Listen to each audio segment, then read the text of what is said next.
Cancer, bonjour, l'horoscope de la rentrée, c'est bien ici sur la chaîne Esteban Frédéric. Pour rejoindre les abonnés de la petite chaîne qui monte, n'hésitez pas à cliquer sur le bouton rouge en bas à droite de l'écran. Et puis si vous aimez, likez ou partagez évidemment. Nous voilà donc à la rentrée. Alors autant savoir que globalement, la première quinzaine du mois sent un peu le cafouillage ou le terrain glissant. Parle-t-on de la situation sanitaire? Peut-être. En tout cas, quand Mars, dans le signe propre de la Vierge, est vicié par les rayons de Neptune en Poisson, les choses peuvent parfois déraper à l'insu du plein gré de tout le monde. On se rassure quand même parce que durant la deuxième quinzaine de septembre, le passage de Mars en Balance, qui sera bien associé au structuré Saturne, pourrait avoir un effet rééquilibrage ou au moins stratégie enfin payante. Voilà donc un mois bipolaire, mais ce qui est bon à savoir, c'est qu'il finira mieux qu'il ne commencera. Alors ça, c'était le global. Mais penchons-nous maintenant sur votre cas particulier, ami Cancer, et voyons donc décan par décan quel est votre sort de septembre. Pour savoir à quel décan vous appartenez, je vous donne ces précisions rapides. Si vous êtes né entre le 22 juin et le 1er juillet, vous êtes Cancer du premier décan comme Isabelle Adjani, Pamela Anderson et Zizou. Si vous êtes né entre le 2 et le 11 juillet, vous êtes Cancer du deuxième décan comme Tom Cruise, Julien Doré et Eva Green. Et si vous êtes né entre le 12 et le 22 juillet, vous êtes Cancer du troisième décan comme Charlotte Gainsbourg, Vincent Lindon et Enora Malagré. Si vous désirez des infos pour un rendez-vous de voyance avec l'excellente équipe d'Esteban Frédéric ou savoir comment vous procurer votre thème astral, vous saurez tout à la fin de cette vidéo, donc je vous y attends. Et puis maintenant, c'est parti pour l'horoscope. Côté cœur, premier décan. Besoin d'un peu d'excitation, envie de raviver une flamme, de vivre à fond cette relation? Bonne nouvelle, la période du 11 au 21 septembre sera chargée en bonnes émotions. Passion et séduction s'associeront pour le meilleur. Il faudra dire merci à cette Vénus en Scorpion. Si vous décidiez de vous lâcher ou de vous encanailler un peu, vous n'auriez sûrement pas à le regretter. Il y a un temps pour profiter des plaisirs les plus sensuels de l'amour, et bien ce sera le cas à ce moment-là. Vous êtes célibataire et quelqu'un vous fait kiffer? Vénus en Scorpion vous soufflera de jouer à fond sur votre sex appeal, car il y aura un gros brin de sensualité dans l'air.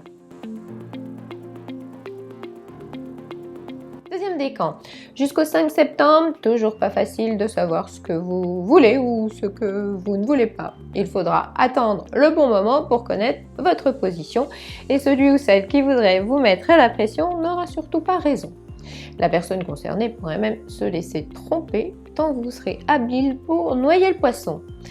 Mais après le 19 septembre, Cupidon se rattrapera par l'intermédiaire de la très coquine Vénus en Scorpion et on pense bien qu'en cette fin de mois, vous saurez beaucoup mieux ce que vous désirez. Quelqu'un pourrait vous tenir en haleine et pour un toujours plus d'émotions, vous ne ménagerez sûrement plus votre peine. Un sursaut de désir devrait donc marquer la période, plus de suspense, des relations plus intenses ou une attirance irrésistible? À vous de nous dire.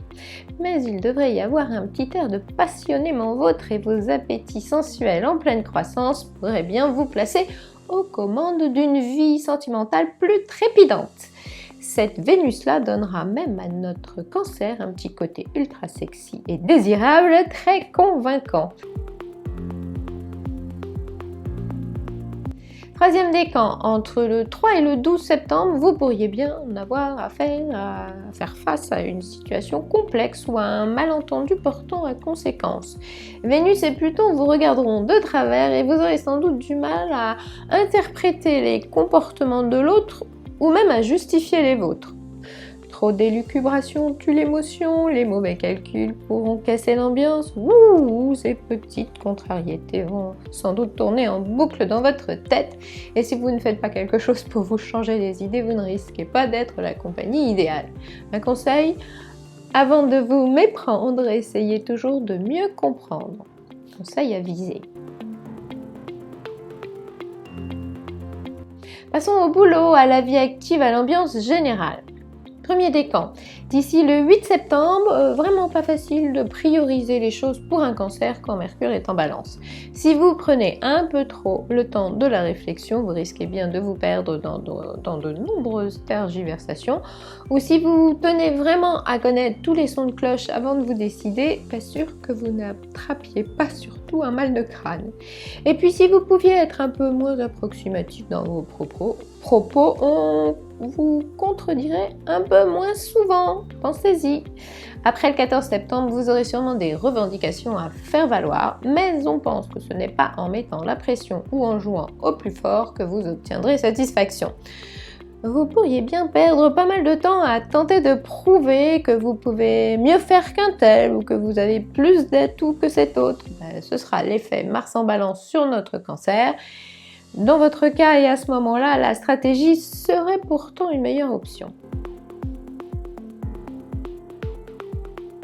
Deuxième décan.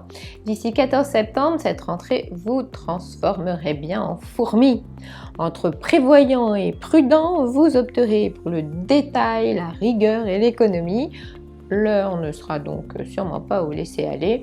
On pense aussi que grâce au soleil en vierge, votre facette méthodique et fiable prévaudra sur tout le reste et que votre exemplarité ne fera pas un pli.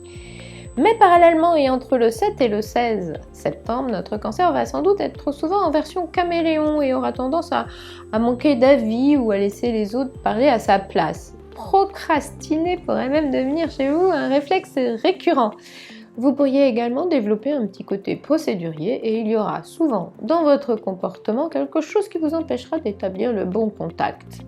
C'est l'effet Mercure en balance sur vous. Après le 18 septembre, ce sera beaucoup mieux. D'ailleurs, si vous trouvez que bizarrement tout le monde adhère à vos idées, ne vous étonnez pas trop. Cette Vénus en Scorpion pourrait bien doter d'un certain ascendant sur les autres notre petit Cancer. Cette Vénus-là est également une planète intéressante financièrement. Et comme elle reste jusqu'à la fin du mois en bon aspect de votre décan, eh bien parions que vous en aurez pour votre argent. Troisième décan, d'ici le 15 septembre, vous afficherez un vrai sens des responsabilités et votre sens de l'effort ne laissera pas non plus à désirer. On sent que vous allez fort bien maîtriser votre rentrée et Mars en Vierge accompagnera avantageusement votre volonté évidente de travail bien fait.